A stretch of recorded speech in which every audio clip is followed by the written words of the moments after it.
올해는 유난히 북한 해외 파견 노동자부터 고위 간부까지 각계각층의 탈북 러시가 두드러지는 해였는데요.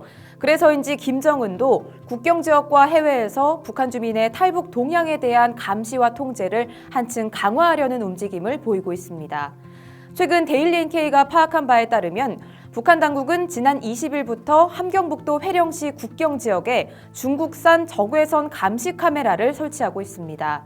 올해 9월 대규모 홍수로 국경 지역 보안 및 감시 시설물들이 파괴되고 이에 따라 도강 또는 탈북을 시도하려는 주민들이 늘어나자 이를 사전에 차단하기 위한 대책 마련에 나선 건데요. 현재 회령시 인근 유선 노동자구와 인계리, 학포리, 방원리 등지에 감시 카메라 설치가 거의 완료된 것으로 전해집니다.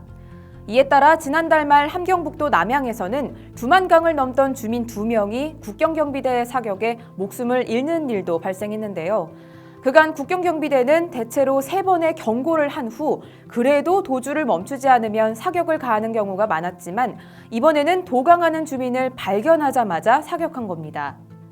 북한 당국은 내부 주민들을 활용해서도 탈북 시도를 원천 차단하는 데 주력하고 있습니다. 여기에 도입된 게 바로 포상금제인데요.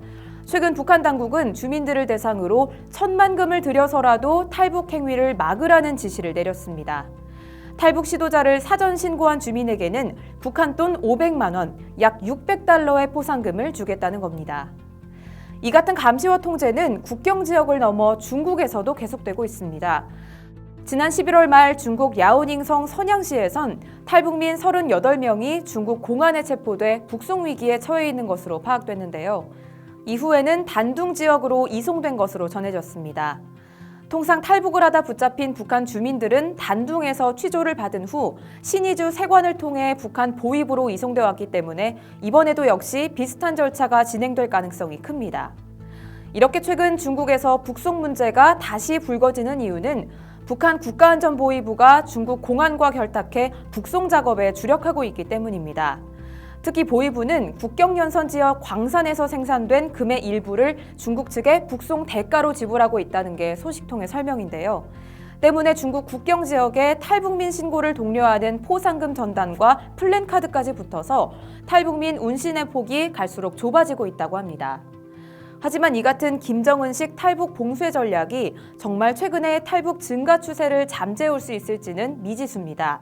국경 지역에서의 가혹한 통제로 탈북 시도가 잠시 주춤할 수는 있지만 체제에 대한 불신과 지도자에 대한 반감 등 근본적인 모순을 해결하지 않는 한 탈북 러시는 지속될 수밖에 없다는 건데요. 특히나 요즘의 탈북은 배고픔 때문이 아니라 자유에 대한 갈망 때문인 만큼 감시나 통제와 같은 방법들이 북한 사회의 환멸을 느껴 탈북하는 주민들의 발길을 돌리긴 더 어려워 보입니다. 결국 북한 주민들의 탈북을 막는 길은 김정은 스스로 독재를 내려놓고 개혁 개방에 나서는 일일 뿐일 텐데 김정은이 이를 깨닫지 못하는 한 내년에도 자유를 찾는 발길은 계속되지 않을까요? 지금까지 NK나우 김가영이었습니다.